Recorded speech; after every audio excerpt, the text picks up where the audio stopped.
to women who are getting heated or getting, they're like, well, she's getting just really emotional, whatever. And I think that's not a productive thing to do, because everybody has feelings and everybody feels shitty about stuff sometimes. Oh, I used to get so pissed off when I get kind of raised up, get my energy up a little bit, and someone's like, oh, you've been hurt. Who hurt you? Oh, you're so mad. Who hurt you? Oh, dude, I hate that. People say that to me. It's like, nobody, motherfucker, and don't gaslight the room that I'm hurt. I'm not hurt, fucker. Why are you so mad? Why are you so emotional? You've got issues, dude. It's your issue. You got issues. Yeah. Yeah, I just had to, it's not pretty when somebody does that. I'm like, don't do that to me. Or, what I used to, my pet peeve was when somebody goes, how do you really, like you say something, how do you really feel? It's like, I don't know, I feel like you're fucking passive aggressive. That's what I think. That's how I really feel. Note to self. How do you really feel? Well, okay, so how do you really feel is a passive aggressive way of saying, I don't like your energy, basically, is what it is. If it's coming from somebody who's funny, then that's one thing. But if it's coming from like a douchebag, it's like, no, shut up. I just know I'd be saying that sometimes. Why don't you tell us how you really feel about that? Oh, see, that's going faster. I know. It is, because you're trying to call out the facts. It's like you're calling them out on it. It's like, let it be. But you're like, no, how do you really feel? I'm the queen of passive aggressive. That's totally passive aggressive. I will say it. But if you did it to me, I would just laugh. See, it's coming from somebody that I'm not around, right? Or whatever. Yeah. Right. I don't rise to that crap anymore. I'm like, oh, please don't make me annihilate you today. I'm lazy. Hi, Holly. Hi. I'm back. Hey, little lady. What's up? Oh, nothing. I'm glad to see JB back. Missed him. I go to the hallway and check for you, JB, every day. But I'm glad you took that time for yourself. Like, you needed it, and by not we're talking about not reacting, right? By you taking that time off, you were able to not react to it, and it diffused. It diffused hardcore. Like, that's the way to do it. And well, thank you, Michael, but that's not true, because my name has been brought up in groups nonstop. The only reason I know this is because people who I tell, hey, listen, I'm taking a few days off. Don't text me with the gossip that's going on the app. I don't care. It got to the point, Mike, no bullshit, I had to block somebody who I like because they just want to respect what I'm at. Dude, I don't give a fuck what people are saying. And honestly, I could care less. But, like, dude, if I ask you just leave me alone for a few days, just let me be. I'm okay, I promise. And you know what? The last few days, man, I've had a great few days with some really good people. So, and I appreciate all you people. That's great. I had a conscious thought. I actually, Donna, I felt like I wanted to text you and see how you're doing, and then Donna made it like, he's doing okay. Just give him a space for now. Like, he'll come back. That's how I literally had that thought a couple times. Well, certainty. You said our mics sound really good? That's good. Yeah, it does. I mean, there's like levels to the quality or the clarity of the mics on this app. And obviously signals and different things affect that. I'm in tech, so I get it. But I'm always curious to what kind of mic everyone is using. Mine's just an iPhone 15. Oh, so you're using the speaker on the iPhone? Yeah, that's it. Cool. So I'm being lazy right now and using my Jabra headphones. What is the ones that are bone induction? They don't go in your ears; they go in front of your ears. And I don't think they sound very good, from what I've been told. So I switch to the iPhone usually just to be all the listeners usually. But sounds pretty good now. I think when you raise your voice or you get more powerful, it cuts out with the Jabra. Okay, yeah, I agree. Yeah, from what I've heard, that's true. But I'm glad it sounds good enough for now, because my wife hates Clubhouse, and she'll let me be on it if she doesn't have to listen to it. So unless she's listening to me. She likes JB. She does like JB. She knows his voice now. You know, I was listening today to who was it? It was his wife Sarah, but what's his name? Oh, it was Ewan. Listen to Ewan today, and his wife is Sarah, and she was on here with him. So he was at work, she was at home. They're in the same room here together. They're part of our room, and they're talking every now and then. They're talking back and forth, like, "Hey, do you know what that thing is? It's in the laundry room or whatever." You know, in the middle of the conversation or something. But I could not get over how fucking weird it was to think about what it would be like if my wife was even remotely interested in Clubhouse. Right. Because she's not. Like it's two completely different worlds, and the two shall never meet. You know, she just would never ever do it. So I thought, oh my God, it was so weird to have a wife that liked Clubhouse, or to be that kind of social, because my wife is not social like that at all, and I am. So it's like I have to find my outlets, you know. Yeah, same with me. My husband tried. Like in the early days, I kept pinging him, like, come in here. He'd be in my bedroom, you know, and then I'd see his face pop up in the down below. He would just like disappear very quickly. Like it's not for him. My wife would never, ever, ever come on here. I just know her. Like you couldn't convince her. It's just interesting. I can't imagine having a wife that was like that. Hakima, I just realized what your PTR was. I kept seeing it and kind of like I wanted to look into it. I'm like, I'll look at it later because I didn't notice what it was right away. But then I saw it. Then I recognized what it was. Like, oh, I bet that's Trump's hand. And then I like clicked on it to look at it. And it's the Hope poster with his hand, and that cracked me up. Hey, Mike, that's what hope looks like. That's very creative. That's pretty damn funny. People's creativity never ceases. Wait, I don't get it. It's Trump. Okay, so Trump's had this like giant bruise on his hand now for like a month at least. Oh. And he keeps covering it with makeup, but recently he went out without makeup, and it's all like nasty blue. Like it's messed up. He has vein problems. That's why his ankles are really swollen too. He has vein disease. But anyway, it's a hope poster, like the Obama poster, but it says like fucked up hand, and it says hope, which is harsh, but it's funny. It's hilarious. They should have put hope and for change in there. Mike, you better watch it. People be accusing you of being unpatriotic. No, we discussed what it takes to have proper patriotism today. We had that conversation. Hours.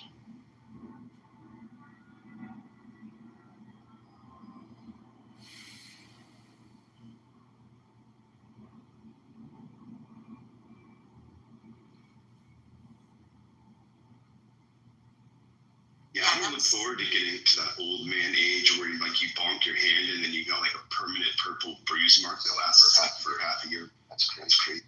It is weird. It's weird how long it takes to heal. I had large veins removed from my legs. I just had like blue, like kind of like his hands had blue spots on my legs where the blood was like appearing in skin, and they look like. I mean, they weren't open source. They were just color thing. But they're watching people be like, "Oh, what the hell's going on with your legs?" You know. And I'm subconscious, so I went to the and they removed my large veins, so they can go in there and they can burn them out. Okay, so the large veins actually did. They do a little incision in your groin, and then they stick it. See, that's the part that actually hurts is your little tiny fine veins where the big veins end at the bottom, like your ankle area. They just shots for those with the silky substance. And the silky substance kind of like breaks them down, basically. Just kind of makes them like dissolve. And you know, they give you like 50 or 100 shots in your ankle, which totally sucks. But like the big vein part where they stick them down there and kind of burn on the way out, that actually didn't hurt that bad at all. But essentially your legs have, so they have veins that support your muscle. I'll be right back. So the veins that support your muscles are on the inside of your legs. So the ones, anything on the outside is basically not necessary. So they took all my veins out. And where I'm going with the story is that they didn't warn me about two things. One, if you get a blood transfusion, they need the large veins on the outside of your leg, apparently. And they never told me that. So it's likely I have a problem getting a blood transfusion. And they never told me that. And number two, I didn't realize that if you remove all the veins on the outside of your leg, when your leg gets hit, like like say you hit your shin on something and it opens up, the skin breaks or something, it takes forever for it to heal because you don't have any like blood source right there at the surface. So it's like multiplied. So he's just saying about getting old and how long it takes to heal. It's even worse if you like have, vein disease, which is basically what Trump has as well. That's why his ankles are swollen. He'd have to get those removed if he wanted to fix that problem. That's crazy. I didn't know about all the vein stuff. Never knew you could remove veins. Yeah, I literally have veins on the outside of under my skin on my legs. Like my legs look normal, but on the inside they just don't heal. And man, it is important to know how to know what DVT is and be aware of that. That is something that can take you out. I had a client who got DVT. Wait, what is that? It was deep vein thrombosis. It's clotting. It's blood clot in the leg, and it can travel into the lungs and brain. It takes about anywhere from a year to a year and a half to fully recover from. But the symptoms are typically the left leg, and it will basically swell almost twice the size of your other leg. Oh, The shit. skin will feel really tight, and there'll be a lot of heat. And you go, why is this one leg? And it's usually the left side. But if you have one side that does that, get it treated immediately. Like, don't even waste time. Well, if one of my legs double in size, you better guarantee that the doctor. I'm not gonna sleep on that shit. You don't want to have a Lizzo leg. You might have one Lizzo leg. People, 911. I think people die of that being on long plane flights sometimes. Like if you have one starting and you go on an airplane for a long flight or whatever, it can make it really bad, like somehow, and then the clot breaks and it goes to your heart, it gives you a heart attack. But what I had was called large vein disease, which is what Trump has, which is why his ankles are like that. It's basically that the blood, your heart, when it pumps the blood up to your feet, when it comes back up, you have little trap doors in your veins that shut behind the blood to help it keep moving up. And if those trap doors stop working properly, then the blood doesn't necessarily all come back properly, so it kind of pools in your legs. And it will break through capillaries and the iron will stay in your skin, or it'll make your ankles fat. I didn't have that problem. It will give you varicose veins, really bad ones. But that's all because the blood's just pooling. It's because it's called large vein disease, because the trap doors in your veins are functioning properly. It's not deadly or anything. What he's talking about is deadly, what Sean was, but blood vein disease is not deadly. It's just more unsightly and annoying. I had a friend of mine take a long flight. He was going from Miami to Vegas. He wound up developing a clot and having a stroke. Yeah, Mike, this dude, no bullshit, was the healthiest person you could ever meet. Into all sports, working out. It just hit him. Got the clot and got. It's so weird when healthy people. I was just watching the documentary about The Biggest Loser. That documentary, the show they used to go on about fat people losing weight. One of the trainers on there, he's super healthy, and now he was on the documentary. But he had a heart attack, a massive heart attack last year, and he was like one of the healthiest dudes ever. And just like he's in his late 40s, he just had a heart attack out of the blue. So I'm not sure that it really matters. A lot of that is so hereditary, Yeah, that was wow. Yeah, that was crazy. I remember following. I used to follow his Instagram. Because The Biggest Loser was pretty inspirational in my early on fitness career. What inspired me and got me into working out. Because I'm going, if these people can do it, what the hell's my excuse? You know what I mean? But I liked the show. It was terrible to hear about some of the things that went on there and some of the things that happened. But I wish Jillian would have been on there. But I guess she just is like, fuck that show. I don't know what the real story is behind that. But Jillian Michaels did not want to partake. Yeah, they didn't make her sound very good because she acted like she was really good friends with that guy you just said, Bob. I think you said his name was. She acted like she was really good friends with him on the show, and he said they were good friends in real life. But when he had a heart attack, he said that she's one of the only people that never ever followed up with him. She never talked to him at all afterwards. Yeah, I did do. Yeah, I don't know how many people know what we're talking about because it might be just a one-on-one conversation. Does anyone else know what we're talking about? Anyone familiar with that show, The Biggest Loser? I didn't watch the show. I just watched the documentary. No, I never seen the show, but I know some chick from the 1,000-Pound Sister or whatever that show is. She died yesterday or today. Oh, did she? Like, bro? How do you, respectfully to anybody who watches these shows? Like, what's the point of watching these shows? It's like a car crash. It is like, no, that's the point. It's a car crash. I used to watch my 600-pound life sometimes. It's hideous. Like, they make them be totally naked and they fall in the shower and they're just atrocious. Hey, JB, was it the sister that she had to cart into the van and take all the seats out in the middle for her to get in? Bro, I couldn't tell you which is the one. I've never seen the show. But I'll find the article. I'll pin it in the chat for you. All right. I'm wondering if it's the two sisters. The two sisters with the smushed faces that are so hideously, they're just really, really ugly, and one of them just lost a lot of weight. Is it one of The those? one that looks like she's pulling a horn out of her forehead? Yes. Is it one of those two? Oh, those girls are so ugly. Ugh. I mean, even when she lost weight, she's ugly.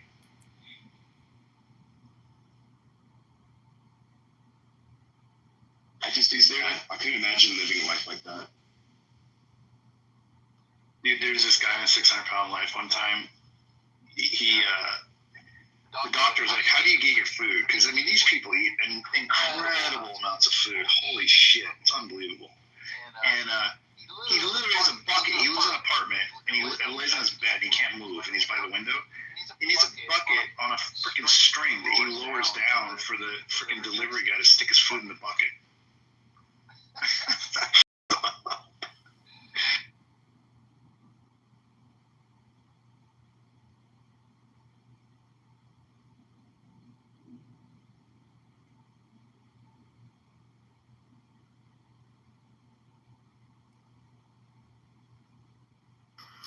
Welcome back, JB. Yo, what's up? How you doing? Pretty good. Just wrapping up the tail end of my work day and decided to take a walk and welcome you back. So I'm glad to have you back, and yeah. Well, I appreciate it. I don't know how long I'm going to be here, but I'm definitely not going to make this a daily habit. You know, I don't know, man. I got to touch.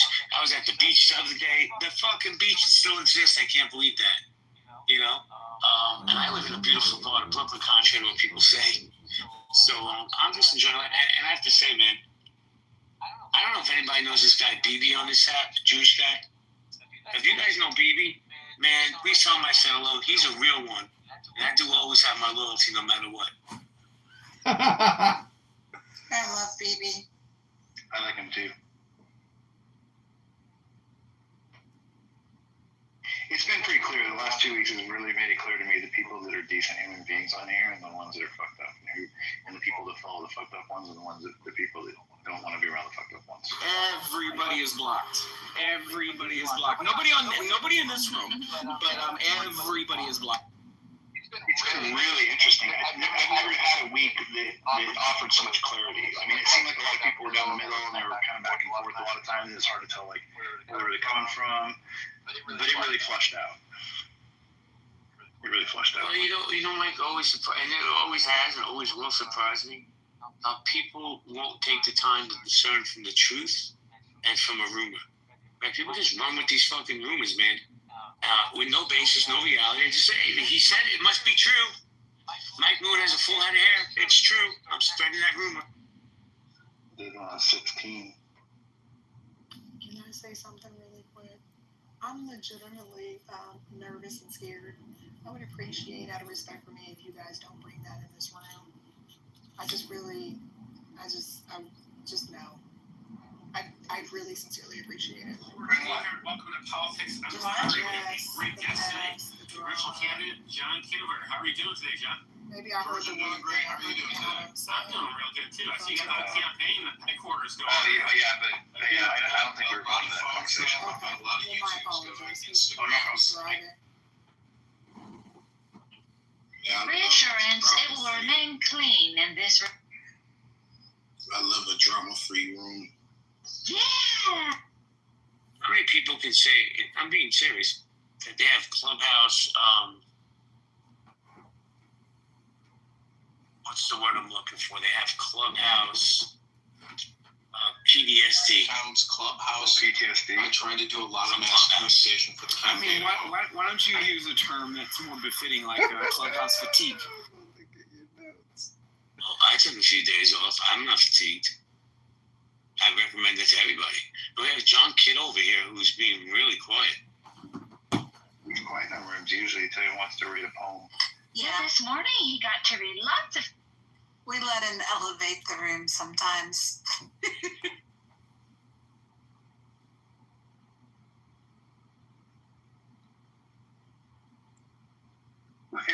We played a copyrighted song today just for John. Do you hear about that whole concept? No. So John was bitching. Apparently, this is what I think. I heard this right. Correct me if I'm wrong.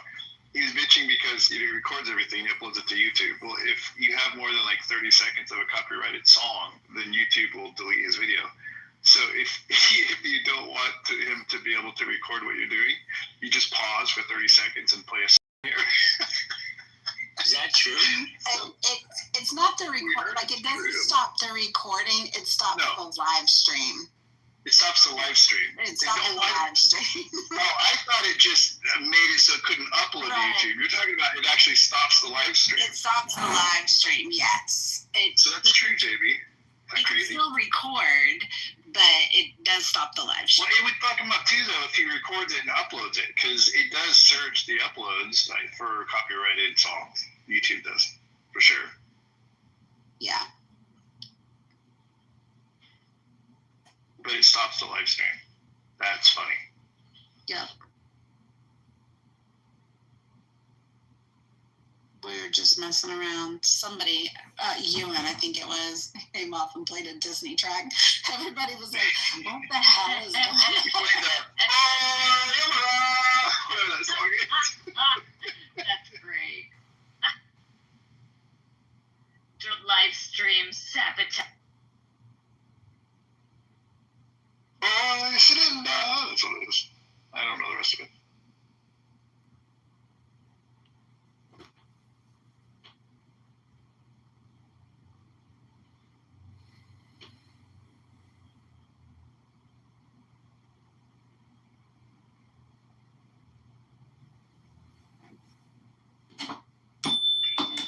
Everybody's thinking of something positive to say. Honestly, I'm just grateful for the presence and the peace. I'm thinking about No, headphones now. They're neat.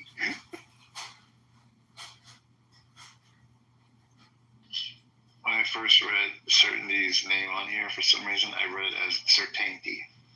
I think so. Certainty. Cracked me up because I thought of what a taint was, and I was like, he's taint. Oh, I didn't even catch that. no. And so right now, you know. That's I crazy. didn't even think. I was thinking it was all cute, like certainty, and you're like, No, I mean, my brain went immediately to what a taint is. oh my god. Okay, well, that's all right. I won't call you that anymore. I'm not going to say Stir, but I can't even say Stir because that's Doc. Doc goes by Stir now. Ah. So it sounds like a good time for a little background on my name. So at about 14 years old, the older guys that I was hanging around said that I carried myself like a young man. And I was starting to do music around that time. So they started calling me Young Sir. Eventually I dropped the young, they started calling me Sir, and so forth and so on. So that's my childhood nickname is Sir. And when I started getting all philosophical and everything else, I changed it to Sir. It's creative. I like it. Yeah. I kind of want to call you Taint though, but I won't. Well, my mother just calls me Darnell. She won't listen. So. Your mommies are different, and dads. You can just call me Susan. You tell what is his name? Baby. You tell what is his name? Yeah, you tell him to call you. Just call me Susan. No, Baby's the one that called me Susan one day. Oh, is it? She's like, oh, Susan's here. And he made a poll. don't talk that way because Susan's here. I'm just like, oh my God. It's a new name every day. That's kind of cute. So why do you guys call this muff? Educate me. The house owner named it, and it depends on who's present on what the answer to that question is. It can be earmuffs, it can be hand muffs, it can be like, you know, when you do something wrong on the golf course, they call it sometimes being in the muff. Or, you know, there's a little double entendre or quadruple entendre going on there. Quadruple. It was originally founded as Hot Wet Muff, and then it was changed.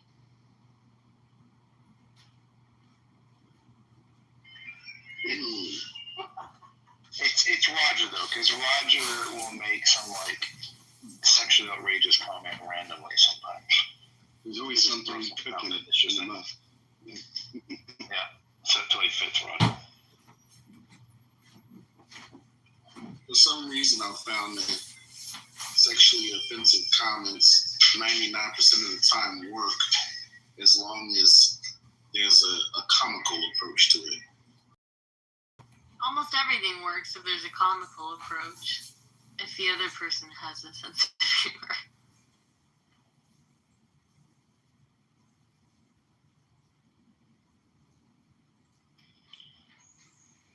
Yeah, I've tested it on here with the worst joke I know. I know a really, really inappropriate joke that I told on here a couple times, and I've gotten a couple people to laugh, but most people just feel completely uncomfortable. Oh, I love really terrible jokes, like dirty and horrible.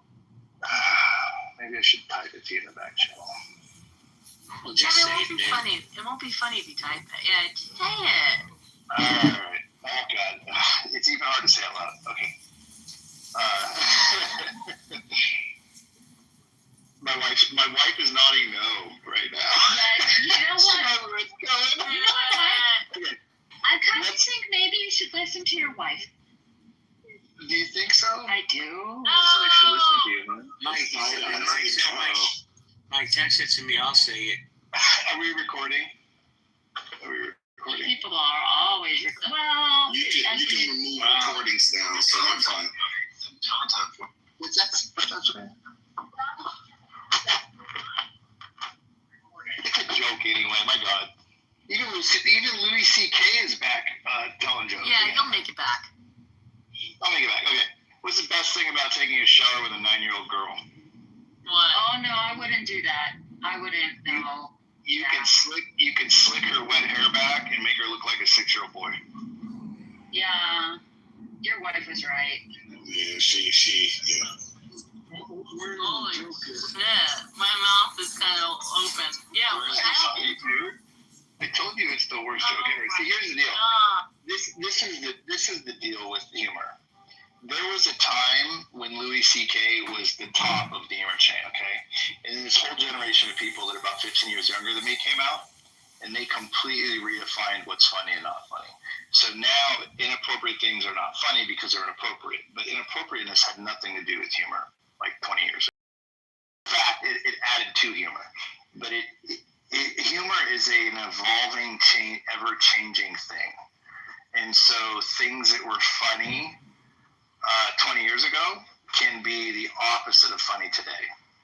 So, but when you age, your brain doesn't always upgrade itself with the newest operating system for the decade that you're in. And so things can remain funny in your head that are no longer funny around you. So making fun of that subject, of that topic, is basically there's no joke anymore you could ever make fun of that topic with. But there was a time when you could make fun of anything and everybody would laugh. And there's a guy named Stephen Lynch that had a whole career on it. Well, Mike, let's keep it real. I think once cancel culture got involved with comedy, that put a muzzle on a lot of people. It did, and you could argue that part of being a patriot is ignoring cancel culture at your own cost, C.K. Like, perfect example. Like, his humor is completely inappropriate. If you go to Stephen Lynch, I mean, he's got these little goofy songs he makes with a guitar, and they're hysterical, but they're incredibly wrong. And so, I don't know. I just think humor is interesting. I don't know. I just think it's interesting. It is. I mean, there's certain things that I my favorite comedian is oh god, I always forget his name when I'm trying to talk about him. Jerry Seinfeld? Well, yeah, I love Seinfeld. Of course, I love Seinfeld. But who's my British man? From Howard Stern? Ricky Gervais. Oh, Ricky Gervais. Yeah, he's Ricky Gervais. Okay, he's my favorite comedian, and like some of his jokes are they go far. You know, the one I don't know if you ever heard the one about the cancer kid on the. And not everyone finds that. Like, I've watched it in a room with my family with their like little woke girlfriends, and the girlfriends are like, like they're just like, and my brother and I are just dying laughing, and they're like, they don't get it. And if you think about the structure of a joke, right? The reason that joke is funny is not because of the topic. The joke is funny because it doubles down on its inappropriateness. It lays down something highly inappropriate, and then it adds to it and one-ups it in a way that you can't even imagine it. Mike, do you know the Aristocrats joke? If you take any subject and double down like that, I mean, it does become a joke. Do you know the Aristocrats joke? What, Tom? Do you know the Aristocrats? Yes. You want to hear the Aristocrats? Sure. No idea what is he talking about? It's a dirty joke. It's a documentary movie called The Aristocrats. It's with Gilbert Godfrey. Yeah, I don't find Gilbert Godfrey funny. I find him annoying. Yeah. Oh my God! Did you see him? Well, that's the point, silly. Did you see that? Oh, God. I was just gonna say nowadays, Richard Pryor would have been canceled. Eddie Murphy would have been canceled. People we grew up with that would. I mean, that Richard Pryor, man. If you don't laugh at him, I don't even know how Andrew Dice Clay is still in business. I saw him in a show about 2 years ago in Pennsylvania. That dude was amazingly funny. Yeah, he was. No, I was gonna say. So Gilbert Godfrey, it's on YouTube. You can see it. Howard Stern had him on a show several times in the old days. But Gilbert Godfrey had this thing where he would go into the employee break room where they had free donuts, and he would lick all the donuts, but he wouldn't tell anybody. And he did this several times, and then he got caught on camera doing it and pissed off Howard Stern, wouldn't let him on the show anymore. But there's a video on YouTube of him doing it behind the scenes, and he lifts up like parts of the donut where you'd never know that it's been affected, and he would like lick around it and stick it back together again. And he did that to all the donuts. He like ruined the whole fucking box of these like donuts. He was just an asshole. No, that might not be real though. Maybe they staged all that. What's that, John? Maybe they staged all that just for, like, that's how next level the Howard Stern show is. So one of the things that we can't overlook is the fact that women comics today, it seems to be successful, have to be so raunchy that it's kind of a turnoff for me. I'm prude, quite frankly. And you're a prude? I heard you put out. These female comics are just, I mean, they say the raunchiest things. It's hard to believe, really. I don't find females that funny, I'll be honest. There's very few female comedians that I find real. Like, I actually think Ellen DeGeneres is hilarious. I think her stand-up is actually hilarious. I've always thought she was hilarious. Like, her bit about losing her eye after running into the sliding glass door. I mean, yes, I think she's very funny. But there's Roseanne Barr. Now that's funny. John, your microphone is broken on that phone. Yeah. Roseanne Barr is really funny.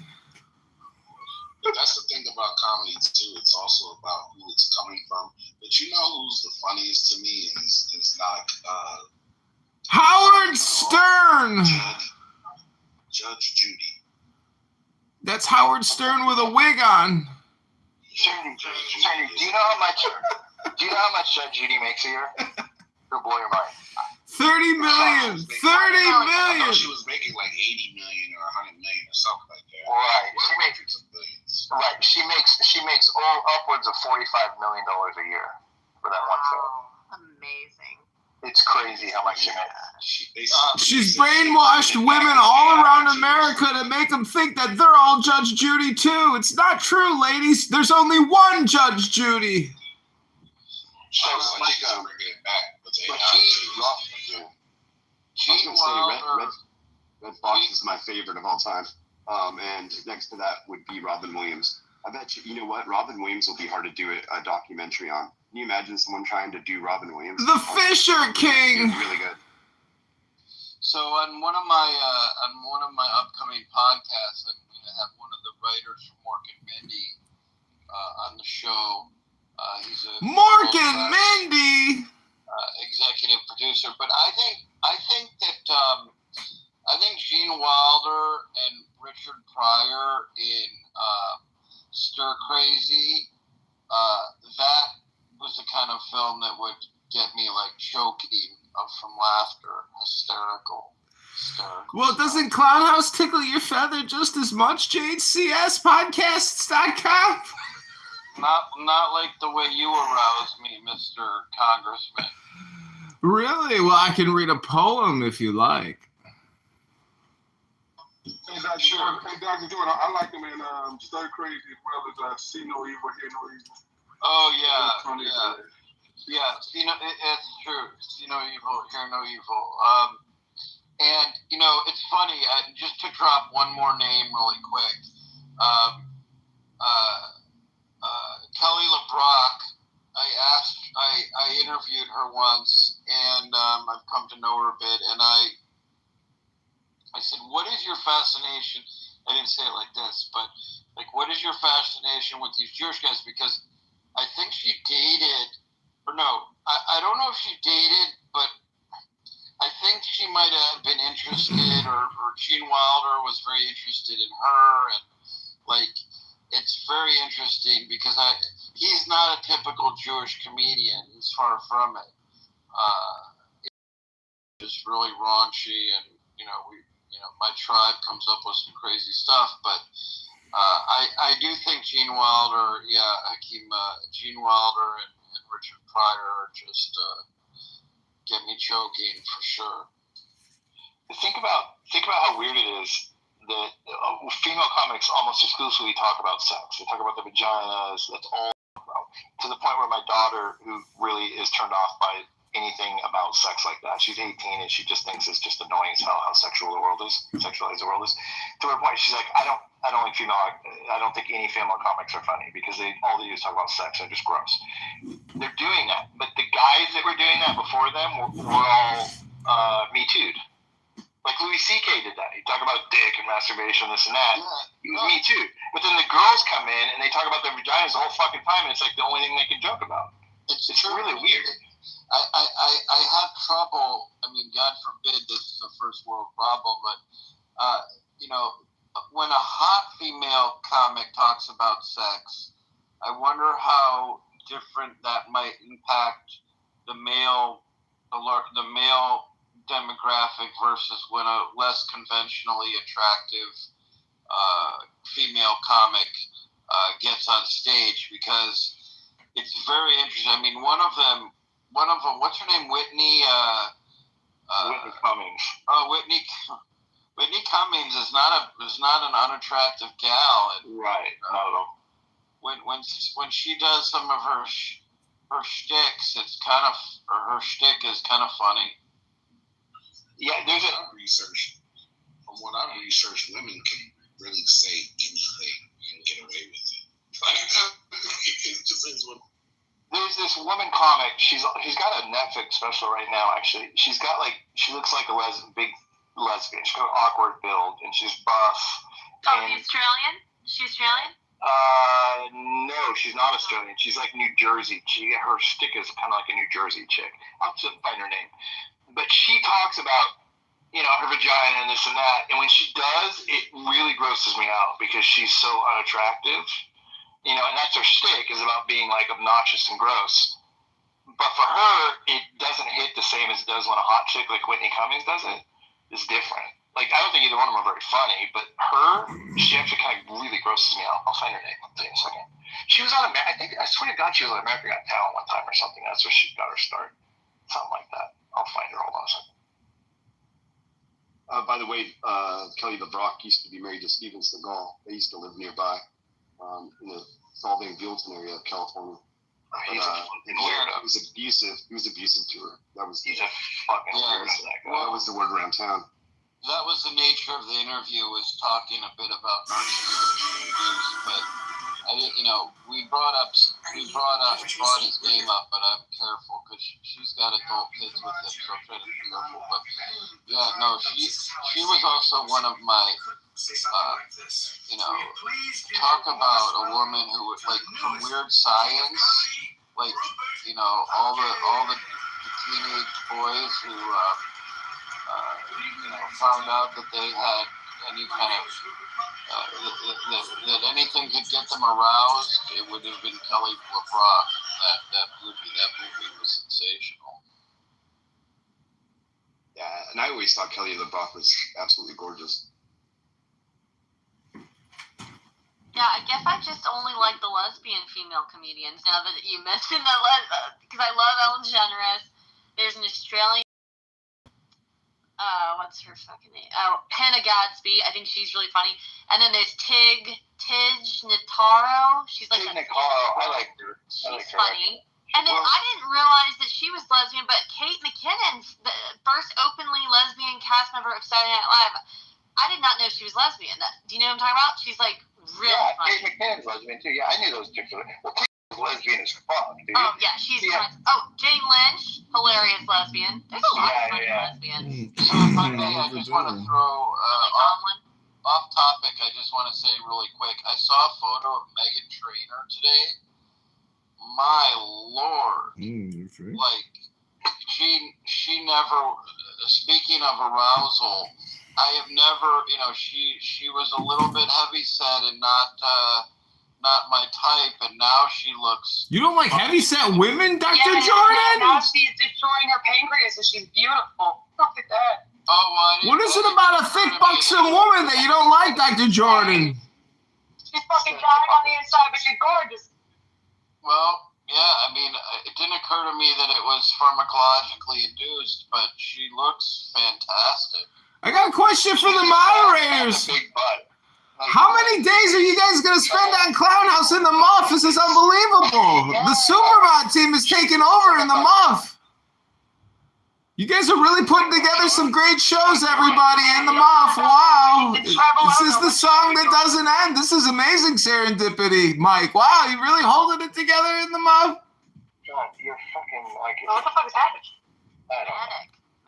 John, you might want to switch. Oh, it's not manic. I'm just trying to talk. Everybody talks. I'm just trying to say what I'm thinking.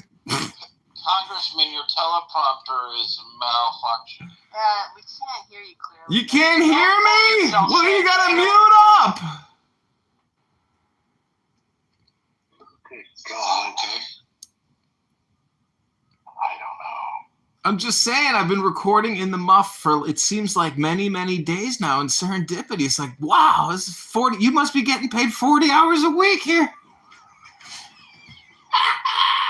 the fuck are you talking about? I'm saying you guys are on Clown House 40 hours a week. You're about to hit the 40-hour mark tomorrow. Congratulations.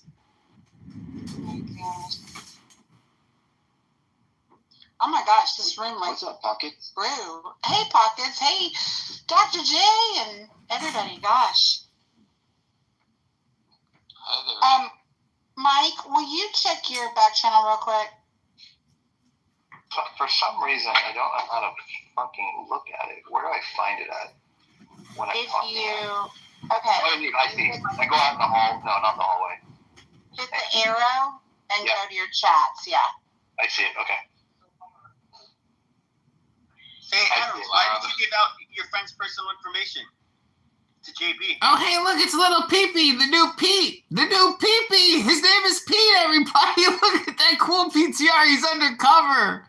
Pee-Pee. Oh, yeah. It was too soon. The back channel was too quick, serendipity, but I'll back up. Wow, Pee-Pee tried to infiltrate undercover. That was an undercover Pee-Pee named Pete. No, wasn't. We knew he was down there. She knew who he was. I don't know who he was. I haven't been following. I've been keeping up on his shenanigans. I think it's funny, though. You know, he has obfuscated himself from Pee-Pee to Pete. Fuck out of that guy. This is honestly the funniest game. I haven't seen you in a long minute. What's going on? So how many people, when you come here and you speak all day long, know that I'm like very urgently live streaming and cutting every hour or 2 hours? But like this in the muff it seems to be fully automated now, and has its own chillism effect happening. This in the muff, let's be honest, John, this in the muff is the most like normally healthy, pleasant room that I've seen in a long time. That's why I've hung out here for all week. You just told a joke raping a child in a shower who was 9 years old or 6 years old. Yeah, it's a fucking joke that I prefaced by the worst joke I know. Go back, watch the live stream. I don't think you're gonna like listening to your joke. John, if you can't understand the value. I'm just saying, when you say pedo jokes on my YouTube, you could kill my YouTube income. John, are you interrupting a mod? We have rules, okay? Oh, there's rules in this house. Which rule is it? I forgot already. You know what? You're like a bastard redhead stepchild, John. It's so hard to love you. Like you make it so fucking hard to love you. Oh, BB's here, but he's on the phone. I don't get to hear my nickname for the day. Oh, I'm sorry. I forgot about rule number 5, Mike. My bad. Redheaded stepchild. Exhausting. I can't find that comic I was talking about. I'm gonna keep looking for it.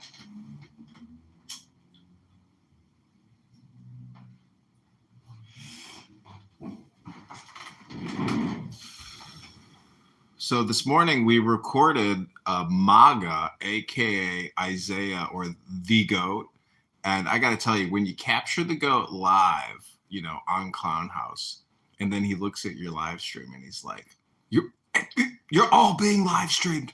Like it, you know, it causes his mind to, you know, start vibrating. That turns you on, huh? People are very worried about getting captured, you know, and put into YouTube. Hey, BB. Shanene, how you doing? I'm good. How are you? Not much. I was just wondering how you guys are doing today. Is it Shanene or Shadiqua? I'm not sure today. I don't remember. I can't remember. It's actually Surrender. Surrender. Shadida? I don't know. Susan? No, Susan. No Susan today. Susan's retired. I thought she said no season. Rafi, Damn, serendipity. Rafi, I got a question for you. Dr. Jordan said earlier that he doesn't like thick, buxom chicks. Do you believe that, or was he telling a lie? When did I say that? I don't know. Go to the YouTube live. You can hit replay because, you know, is your memory not working? You just said that. You're gonna do very well in Congress. You said that about one fucking woman, not the whole world. Well, geez, David, don't take it so personally. You're just like a dancing optimist robot. John, wait, hold on. John is the prime example of why bills don't ever get passed in Congress. Exactly. Just yapping. Days, weeks. John, let's observe the ambience of the room. Your mic is really, really loud tonight. Oh, I know. I can read a poem if you'd like, because I know that my thoughts when I speak are probably not appreciated by a lot of people. We don't want to hear a poem with your mic the way it is, because it's not peaceful. Your mic is not peaceful, so you can't read as peaceful poems. Yeah, your mic creates a hostile environment. I like the passive aggressive, John. Me too. Projection. You guys are projecting on me. Rodney Dangerfield. They co-authored it. It was fantastic. Like, why is your mic so fucked up, John? Like, you know better than this. You're the one that fucking has 60 phones and pays attention to your fucking recording shit. Like, you're supposed to be the expert in this realm. Like, make it sound better. Figure it the fuck out. Your shit together. Give us the audio we want. Oh, he went to switch phones. There's no discharge in the war. I'm just waiting for someone to play 30 seconds of music. Since this is a new flight, can somebody read the rules and regulations of the aircraft? Yes, would you like the aircraft spiel. All right, give me one I second. love it. Yeah, it's funny. Yeah. I'm gonna try and do like Mon and go through. Can you describe really how the fast. stewardess is dressed and everything? Like, She's wearing a cute little navy and white suit, BB, just for your pleasure. Damn, I thought she was wearing a burlap the sack. stewardess will be providing a message to the passengers of this aircraft. Ladies and gentlemen, welcome aboard in the Muff, providing services to Procrastination Island. We ask for your full attention as we review important safety information and rules for the house. Ensure your seatbelts are fastened and in the upright position. All carry-on baggage must remain stored in the overhead bins of your brain. Seriously, we don't want to hear it. Your seatbelt fastens by staying on mute while others are speaking. We can only hear one of you at a time. To release said seatbelt, make sure it's meaningful, brief, and avoids the use of the N and K words both on stage and in chat. Please expect turbulence, which can occur unexpectedly and regularly. In the likely event of a loss of cabin pressure, oxygen masks will not be provided, but we can pretend they'll drop from the panel above you. Place it over your nose and mouth and breathe, for fuck's sake. If the going gets tough, you're welcome to get going. Please secure your own mask before assisting others. There is one exit on this aircraft located in the top right-hand corner. Exercise your personal discretion. If needed, a low-level moderator may guide you out to the halls. Better luck next time. In-mouth regulations specifically prohibit doxing, threats of violence, and keep families out of your mouth. Safety information can be reviewed on the house description page for additional details. We will be monitoring compliance before, during, and after takeoff. Thank you for flying with us, and we wish you a most pleasant journey.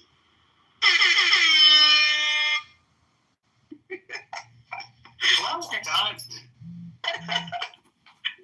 There you have it. Serendipity question for you. Did you drink water before or after, or how'd you do that whole thing? Neither. Well done. Well done. She's a professional, bro. That's right. Come on, BB. And it's She didn't even Shanae. breathe. It's Shanae for one, but she didn't even take a breath, and she read that whole thing out. Professional.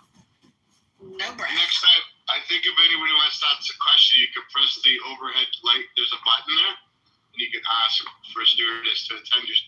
Oh.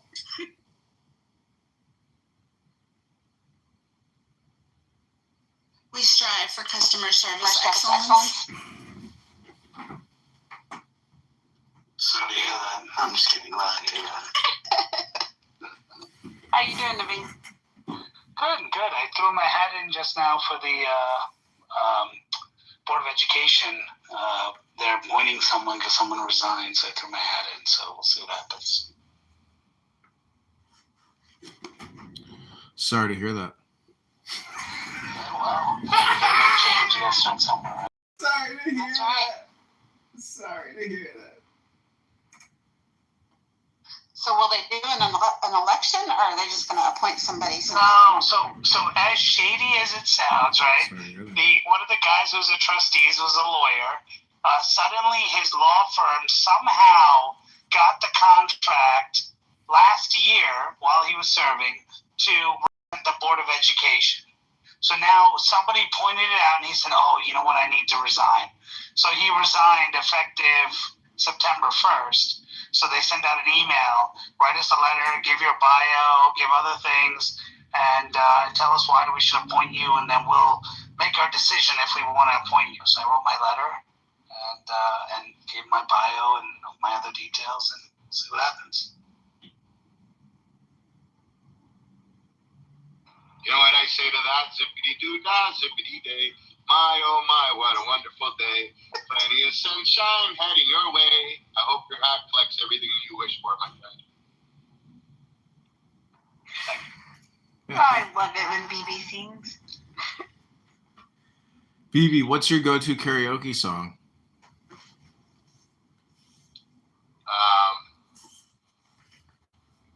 I don't know. It's, what you say, Whitney Houston, I'm giving all my love. Like All My Love for You, I think it's called. I forget now. I love that. Whitney Houston, huh? Yeah. Go big or go home. Yeah, I can reach those high notes. So, you guys ever see that Instagram? It's like an ad for like weight loss, and then the broad gets waken up in the middle of the night and chased down the street with a guy with a crowbar. No. So she gets woken up out of her sleep, and there's a guy with a mask and a crowbar, and he's chasing her down. Is sort of irrelevant, but I can put ideas in there and get ideas back that are interesting and worth thinking about, and especially in the process of self-inquiry. I find it the most powerful tool I've ever run into. Gurus are nice, but you don't have access to gurus very often.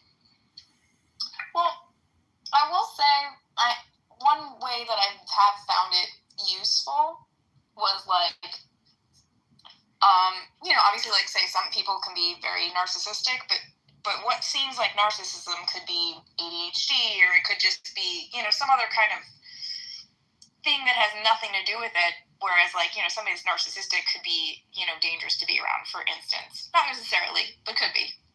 So, like, I had an interaction with a person, and I was unclear if it was, like, could that be just ADHD, lack of self-awareness, or is this person narcissistic? What are, like, signs? And being able to, like, plug in a specific story and being able to dissect, well, this is what narcissism would look like in that situation. This is what ADHD would look like in that situation. Then I was able to kind of see it laid out and be like, okay, maybe I'm making a little too much about nothing. They're probably fine. So, yeah, it was kind of a tool in that way. Not self-inquiry. It wasn't self-inquiry. I guess it was like self-protection, but still, yeah.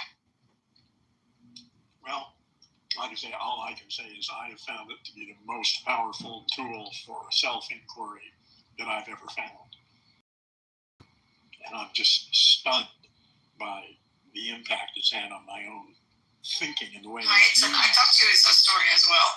If you don't mind me asking, what's something that you feel like you took away from it that you wouldn't have necessarily in another situation, like with a therapist or something?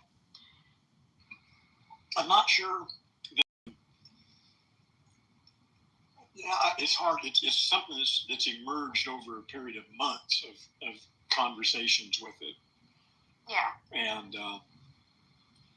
I don't know how to answer that question.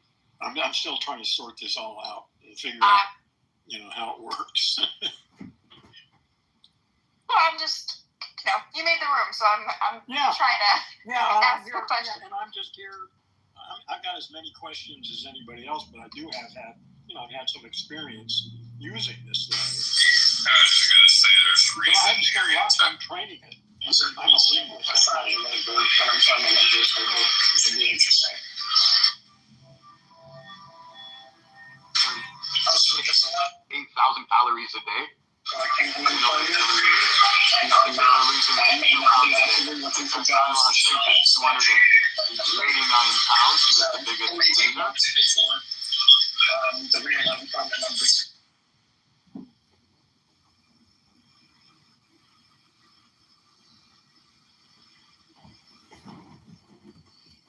You still had this upper hand disadvantage. You got pushed to lose 240 fucking pounds. You can't blame the show because you gained the weight back. They didn't feed you afterwards. But now they're trying to say that because you lost this. Like that one guy was arguing they should have had like an aftercare program, like put us on meals, gym membership, and this whole thing. Because he's more concerned that the show made billions of dollars, like the brand. I think it would be a fucking hit if they brought it back out. Personally, people need to be responsible for their fucking own actions. Everybody wants to blame somebody for something they've done. Like, I don't get that. I think they should bring it back, but this time say, shot or no shot, pre-Ozempic and post-Ozempic, and just see who dies at the end. Why you really think people are gonna die from Ozempic? Well, maybe not. Maybe Wegovy. They'll die from diabetes that it doesn't help. What's the difference between Ozempic and Wegovy? One has a nicer theme song. No, but like why? No, just the gentleman said. I said, do you think they'll die from Ozempic? He said no, but maybe Wegovy. But why not Moderna or any of those things? I don't. It could be from all of that. I just don't know how good all these are. There's so many side effects to these. Would you rather die fat or skinny? Depends how big my casket is. No, I know, but at the same time, I hear these complaints about people that are like complaining about it. Like, I see this girl like Amy half my size on Instagram, and everybody's like beating the shit out of her because she's lost like a crazy amount of weight, and she's like bragging that she was on Ozempic. I think good for her. It's either that or die from obesity. Why not use something to lose weight? Who cares? I think she did something great for herself. I don't understand. She did not do something great for her. Why not? Because she lost weight. It's healthier to be obese. No, I don't think you understand how unhealthy it is to lose weight that fast and what it's doing to your other organs in your body. Wegovy and Ozempic are a huge risk of pancreatitis. It's really destroying your pancreas, so you're able to lose this much weight. Losing that much weight this fast, baby, is not healthy. But you don't really lose that weight that fast. You lose 15 to 20 of your body weight. So people that are over losing weight, it's not from that drug. It's because their mind has changed. Well, at least for me, it's because it's cheating. Like you're taking a medication to lose weight. Once you stop taking the medication, unless you're going to take it all your life, you're going to have the exact same health problems you did in the first place. No, but the whole thing is it's training your mind into thinking differently about food and thinking differently about like conscious decisions. No, it's not. And you can no, it doesn't. No, it does not. Okay. The point I was trying to make was it's cheating because you've done none of the work, and when you stop taking it, because people have to stop taking it. But you're still doing the work, guys. You're still doing the work. You're still putting the fork in your mouth. They're going to gain again the weight they had already lost. No. They didn't correct their diet. They didn't correct their exercise regimen. They just took it. They wouldn't lose weight, though, guys. I don't think you really understand how Wegovy and Ozempic and all that works. If you eat like a pig, you're still going to gain weight. You're not going to lose weight because you're on Ozempic. That is true. You don't eat when you're on it. To BB's point, I have heard, I've read some articles about people that are struggling with different types of addictions, that it's having like a really positive effect on their addiction because of something that it does to, there's some part of the brain that it turns off that mechanism. So I've heard that like a lot of alcoholics have gone on it to break their addiction to alcohol and stuff. So I don't know, but I have heard a lot here lately about people talking about it. It is like screwing up their pancreas. Yeah, all it does is just slow your digestion. That's all. There's a bunch of class action lawsuits against all those companies right now. There's better ways to do it. I lost 110 pounds without any of it, so it's hard, but it can be done. I was still clear of all that stuff. Yeah, it leads to serious digestive issues, and it's literally slowing down your digestive system. That's all it's doing. It's making you feel like you're empty, so you'll feel a little bloated. You'll feel like you're full, but you're empty. So your digestive system starts literally eating on itself, and your organs start shutting down because you're not getting the full nutrients that you need because your body thinks it's full. It just slows your digestive process down, and it's like a chemical rubber band around your stomach that people get to curb their appetite and stuff like that. It's like cocaine. Shit, it gets out. Can you lose weight on coke? It takes away your appetite. People have definitely, models do coke to all, at least the models that, they come out and say, coke and crackers. Just so you know, people know I like Coke Zero. Just so you know. It's not real coke anymore, no. Yeah, I lose weight and I don't get hungry.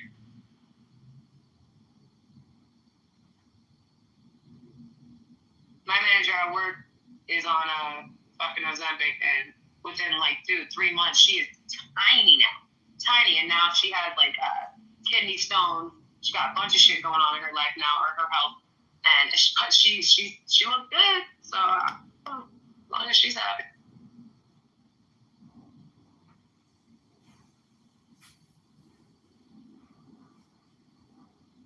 Holly, everyone is doing it. It's so sad. And some of it's not even legally done. These people got like backdoor doctors they got on their payrolls that they're just giving for. Well, I mean, the problem is doctors. Mexico and find it. Well, doctors now are actually like I have a. He's a PCP, right, primary care physician, and like 90% of his business is weight loss. I said, so what do you do? He's like, oh, they come in, I give them, I weigh them, I put them through this machine thing, whatever, and then I prescribe them one of the weight loss drugs, but I put them through the regimen, like say, you have to do this, you have to lower your fat, you have to do this, that. And I'm like, okay, and they have a ton of money doing that.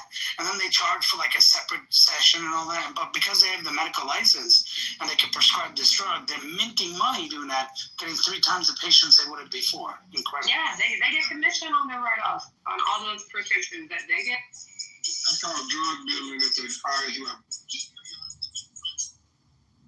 Did you see now that the DOJ arrested, what was it, a little over, 100 to 200 healthcare professionals that were scamming through false procedures, false medication, charging for codes that weren't real, and it was like over $6 billion now, not just a few months ago.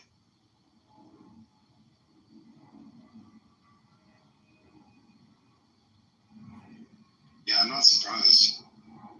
It's crazy. Are we still talking about Ozempic? I'm on healthcare, but we can. Well, I can tell you one story about Ozempic. People need to be responsible for their own actions. Well, I'll tell you one thing. I have a client who has diabetes and she takes Ozempic. So the weight loss isn't just that secondary kind of benefit that goes with it. But her doctor misprescribed her the Ozempic under weight loss instead of diabetes, and now she has to cop out $500. I said, you need to go ahead and change that for diabetes, so your insurance will cover it. But that was crazy because now they're just defaulting, thinking it's for weight loss when it was originally used for diabetes.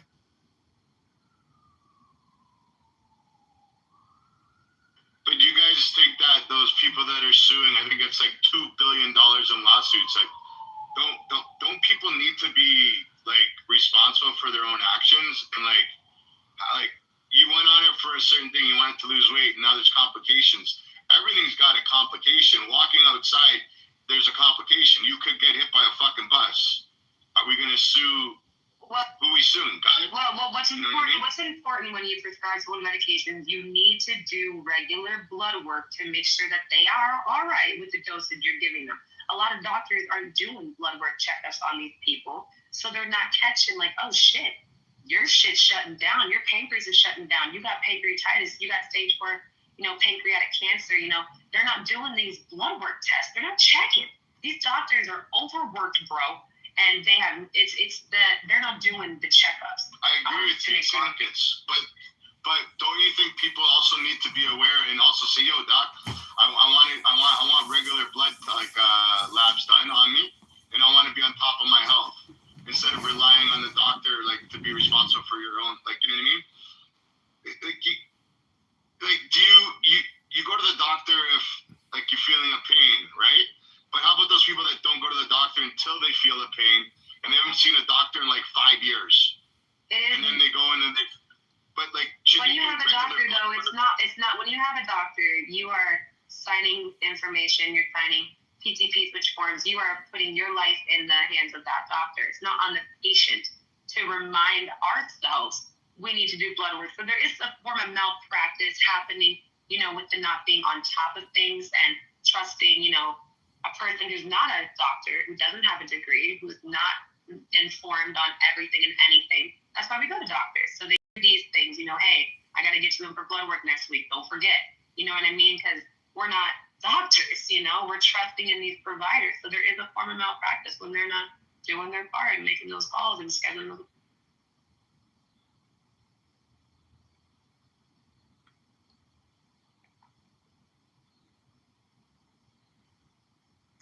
Danny, Joe, on the stage. Did y'all want to add anything? I know y'all can't. Hello. Hey. So, I guess, yeah, I've seen the class action lawsuits against those. Is there something that's leading? Because, like, originally, all of the medical talk around those drugs was, like, really positive. Is it overusage of them? Is it? No, people feel that they got to be on it for the rest of their life because they probably do, because they don't have self-discipline, and then they don't know. Listen, the best form of weight loss you could ever do is, and it's an easy task. I do it in front of yourself right now. Take your two arms and make it like by your stomach and push forward. That's you pushing the fucking dinner table away from you. I'm sitting here trying to do, I'm like, what's he talking about? No, but that's all you'll ever do. And people don't want to be responsible for their own actions, and they want to be able to blame somebody their whole life and have this victim mentality instead of choosing to be a victor. You could be a victim or a victor. And I do believe it's your responsibility to look after your health care. Because you can go to a shit doctor, sign all those papers, and still fucking die. Or you can educate yourself on certain things and say, listen, I have this, I have that. You know, how can I make myself feel better? And what can I tell my doctor to do? Because you have some doctors that are drug dealers, and you have some that are into holistic care. And at the end of the day, it's your body. I can't rely on like anybody in this room to say, I want to make sure you keep me healthy for the rest of my fucking life. Right. And it always comes down to accountability, doesn't it, y'all? Always. Absolutely. She's right, though. It's like a form of malpractice not to test people's blood when they're on that shit. One question. Maybe are you still gay? You still start text? Sorry. Who said that? Oh, Mohammed. So you come into a room to show how fucking highly uneducated you are, and the first thing you say is, do I suck dicks? Right. Well, I don't think you heard the whole, like, introduction if you wanted to enter this aircraft. He's in the game. What a tool. A funnier answer would have been, my name is actually Captain Sucks on Dicks. Get it right. So that's like me right now saying, I want to sue Clubhouse because Mohammed doesn't know how to speak to me properly. Or better yet, you want to sue Shanae. Shanae, Shadika, yeah, Susan Sarandon, everybody with an S. But anyways. Shanae. Susan Sarandon is like the biggest anti-Semite on the planet. The biggest. Is she? Yeah. Don't call me Susan, BB. No, I know, you got Susan, but not Sarandon.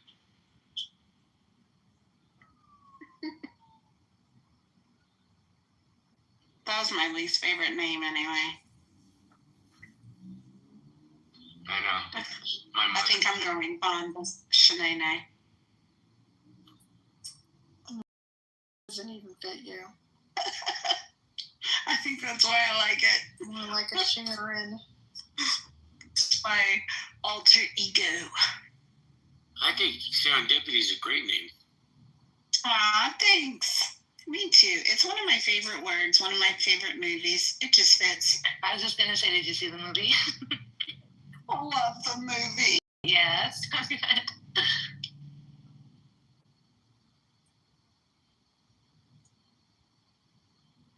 Yeah, I actually changed my name because there are like a million of me on the app. And yeah. Every time I went into a room, my name would come up and it was like, who are they talking about? Oh, not me. Never mind. There's even one that used to go by Sicilian Pasta, which was also weird. Right. What's up, Moose? What's up, XG? You. What's up, JD? What's up, Serendipity? Mike MG, how y'all doing? Good, what's up? Welcome. I was not just blowing smoke up your ass earlier. I happen to love you as my little liberal representative. Oh, shit, you're making this moose blush. Right. You see the moose blush? It ain't pretty. I do love you being in. So, oh my gosh, now serendipity with one of her stray dogs again. Eeyore, is that you? It's a stray moose, not a dog. Can I ask Moose a question? What do you think about Mom and Dami? You know what? I don't even have a dog in that fight. I used to live in the Jersey, New York area. I haven't really been following it closely, but, you know, I'm going to take the fifth. I like to upset the system, I suppose, but amazing. I don't know. Every Democrat is given the same words. What's up, Jake? Naveen, you probably aren't old enough to remember the late 70s in the Bronx. No. That's coming back to New York City with the Quakeness women and Dami. Well, look, Mondami, I mean, a lot of Indian people will tell you this. His mom is famous for, like, Meera Nair. She made some Mississippi masala, which had Denzel Washington and some, crazy, like, Indian chick or whatever who was in there and stuff. So, like, oh, she's amazing, what a great thing. Well, it was a cultural revolution. She did Namesake, which made Cal Penn famous and all that. But she's also, like, a raving lunatic in some of her policies. She wants... if people who are in India who know her political point of view, she actually left India because she was trying to push Sonia Gandhi to become, prime minister, and the country was like outing her pretty much. So anyway, those who know her. This dude comes from a family that's worth multiple millions, and he's living in a rent-controlled apartment. Yeah, that's a problem. Well, I mean, look, JB, it's kind of like it's or is he just a man of the people? Oh, hold on. It's just like all the Democrats. This is the scam they do. Bernie Sanders, the millionaires need to say becomes a millionaire. The billionaires we need to. Okay. Then you find AOC who talks about all. Then you find that if you actually look and you actually research, which people don't do, she grew up in a privileged school, but she talks, I'm a girl from the Bronx, from the Bronx. I grew up over here. And then you look at it, you're like, no, she grew up in a privileged. I was waiting tables. Yeah, you were waiting tables to make. Your apartment was paid for by your parents and your family who lived in a very luxurious area, which is where you grew up. I mean, you can look it up. What's the guy? Benny Johnson did the whole video. She grew up in West. And say, but she won't admit that. Just like Obama leaves out the part where he grew up in. Where did he go? No, I forgot. It wasn't Kenya. No, not Kenya. Indonesia. 2025, we're doing the birth movement. Right? So those things, I mean, look, I'm not talking about where he was born. I'm saying he was raised for part of his life, and actually a large portion of his life, by Mr. Sotero.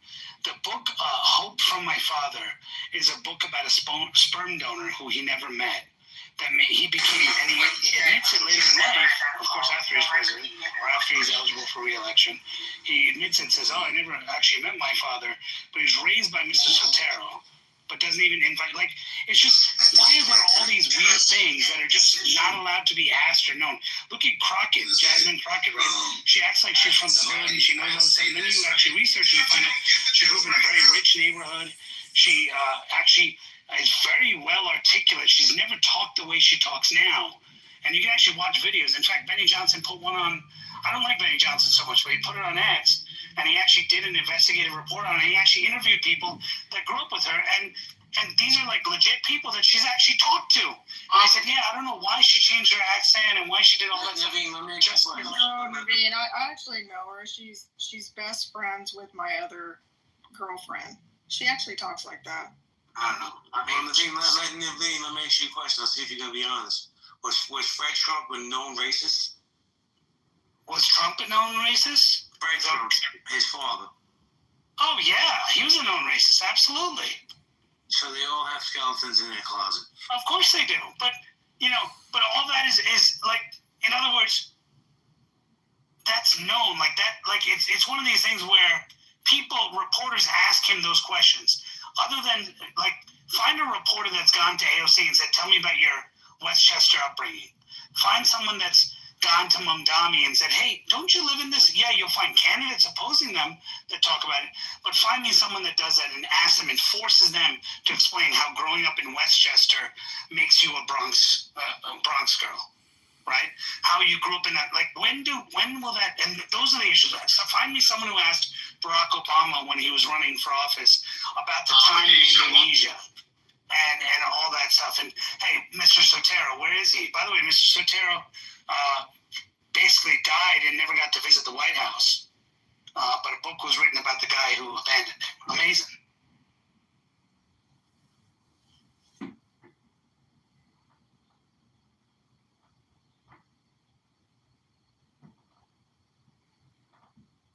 That's the problem, is that when politics becomes about profitability and notoriety is where we have the problem. And I think, and by the way, on the Republican side, there's people that you can talk about, now I can't forgot his name though. The guy who was speaker before Kevin McCarthy, now I can't forgot his name, Paul Ryan, right? You talk about Paul Ryan, right?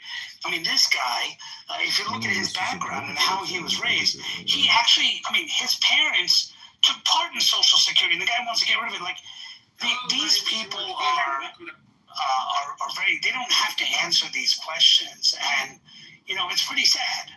I mean, so I just, I don't know, I mean, you look at, they're all hypocrites, and I think it's call them out for who they are. The only thing is, Republicans ask more questions about this about machine than Democrats. I'm cooking a ribeye steak. While this is resting for 3 to 5 minutes, this will be done. Wait till you see this. While these onions are searing, I like to take a little bit of butter and some thyme and just throw it in like this, guys. We're going to salt and pepper these onions here, which is also going to add more flavor over the steak. Give these onions a little bit of a flip here, guys. Let it get more color on the other side, or we put it beside that. That's where most people go wrong when they're doing tasting. So you just put water and thyme and garlic and maybe a little bit of water. I know. We didn't get it for 4 years. Why would we get it in all that 8 or 9 months? It's incredible how We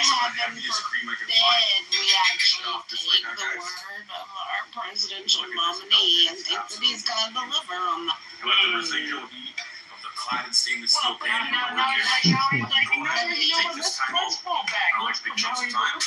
Naveen, I'm really pushing on I'm a Trump supporter on most things, but come on, let's not call cap, okay? What was I going to say? I don't know, but I sure hope you weren't about to make excuses for Trump. Well, I wasn't. I was just about to say, we should also say, all these people are talking about how bad Trump was, and yet not a single one of them released anything related to Epstein, and they're all gaslighting everyone right now. Why don't we call that out? Hey, you're saying that Trump was on the Epstein list. Because by virtue of calling that out, you're like not taking accountability for the fact that that is something he said he would do that he wouldn't. And the reason they're not calling it out is because they didn't campaign on a promise of releasing them either. So they cannot have an obligation. Actually, Elizabeth Warren and others all were on the campaign trail. Elizabeth Warren is not the president. We're going to take this president. They talked about this. Oh my God! All right, I love it. But I'm just hold on. Can I at least? Yes. Okay, sorry. Go on. I'm sorry. Go ahead, Naveen. Okay. So again, let me say it properly so you guys can be quiet for a second. Okay. I believe Donald Trump lied to us on releasing it. Okay. Can we get that off the thing now? Now, in addition to that, there are politicians that are telling everyone wrongfully that Donald Trump was on the list. My question is, if he was on the list and there was 4 years to release that information, and you saw that, and you know for sure, because Eric Swalwell says he knows for sure, so does others, so does Adam Schiff and others, they know for sure, then how come you didn't say, hey, Merrick Garland, please release this information? That's all my point is, sir. You know the answer to the question. Fucking pandemic. That's probably why. They were more concerned with dealing with a worldwide pandemic than they were with dealing about an Epstein file. So last year? No, I don't believe that's true either. Because some of them on the list as well. No, they were more concerned about Russia. Hold on, Hakeem was right. No. I want to talk to Sean B. Hakeem Hakeem is right. No, I said, go ahead, Billy. No, Hakima, you are 100% correct. All of these people, I mean, Hakima, you and I disagree many times, but I agree with you a lot too. He's 100% right. These people are on the, that's what I'm saying. Like, Donald Trump is, I guarantee you, on that list, but I also guarantee there's other people who are on that list too. And Donald Trump should have released the list, and the main reason he didn't release the list is because his fucking name is all, pardon my language, his name is all over it. Okay, so, and we should be clear on that. But these other people know he's not going to release it.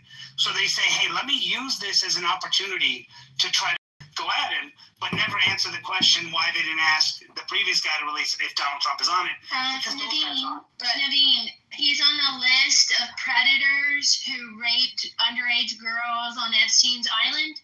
Wait. Before you go, here's the thing. I don't really. Here's my thing, Naveen. Oh my God, I just freaking completely lost my thought.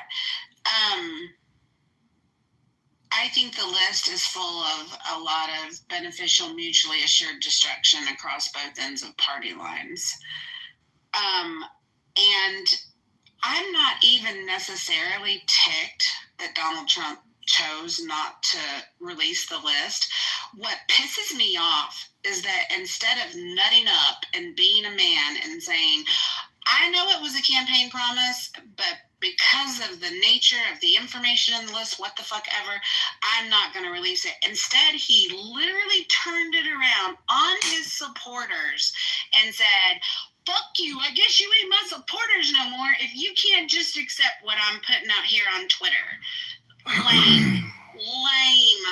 Horrible move. I'd have had hella more respect for him for just nutting up and being honest with the American people than to turn around and try to gaslight us. Like, why the fuck y'all still talking about the Epstein list? Like, we're all stupid. That was the most ignoramus thing he could have done, and that is my issue with Donald Trump. He wants to sit here and go, what? What are you talking about? Why are y'all still talking about the list? Isn't that like years old drama? Like, he didn't think anybody was expecting that list. Shut the fuck up. Don't insult my intelligence. I mean, and you're right. I mean, there's no argument beyond that. So, I mean, you just said it perfectly. But at the same time, I'm just saying we should also be able to call a spade and say, hey, everyone has a vested interest in protecting this list and making sure it doesn't come out. Because, by the way, members of Congress have also seen that list. And we know Adam Schiff leaks a lot of information, but yet he ain't leaking that list, and that's incredible. And he didn't leak it when he had his own attorney general in there, and he's not leaking it now. So I'm just saying, like, there's we gotta also call that out. But you're right. The way Trump did this is disgusting and probably disqualifying. Yeah, absolutely. And the thing of it is, I think when you make excuses for it, when you say, well, yeah, but everybody else in Congress is X, Y, and Z, like, it sounds like you're brushing aside the accountability piece. And that's the point I'm making. Sometimes you just have to say, yeah, fuck you, Trump. You didn't keep that campaign promise. Yeah, you don't have to make excuses. Two wrongs don't make a right. Yeah, but you can. But that's the problem that we keep having, Serendipity, is that we keep blaming Trump for everything, and we never blame us. We should say, yes, Trump is wrong. There's no point in saying he's not when he is. But at the same time, you should also be able to call out the others. What I'm not hearing from you is calling them out, saying, what are these guys doing? I'm hearing you saying only Trump is at fault 100% when Congress also has. Because he's the only one that made the promise. He's the only one that made the promise. Trump has the biggest mouth. He's held accountable for not doing so. Because he's the only one who's promised to do so. He's the only one who's president at the moment. Like, he has the biggest mouth. Serendipity nailed it. Like, he's literally flashing back at his supporters. Like, it's always been about him and nobody else. His favorite thing in the whole world is a mirror. And the thing of it is, he was ticked off because he likes to use his power of social media influence to move his base in the direction that he wants to move his base in. And he's a fucking brilliant media mastermind, because you know what? When he came out and he said, "What are y'all talking about? Why y'all carrying on about something that's so old? This is dead news." When that didn't work, he tried the tactic of attacking his supporters. When that didn't work, he flooded the news with other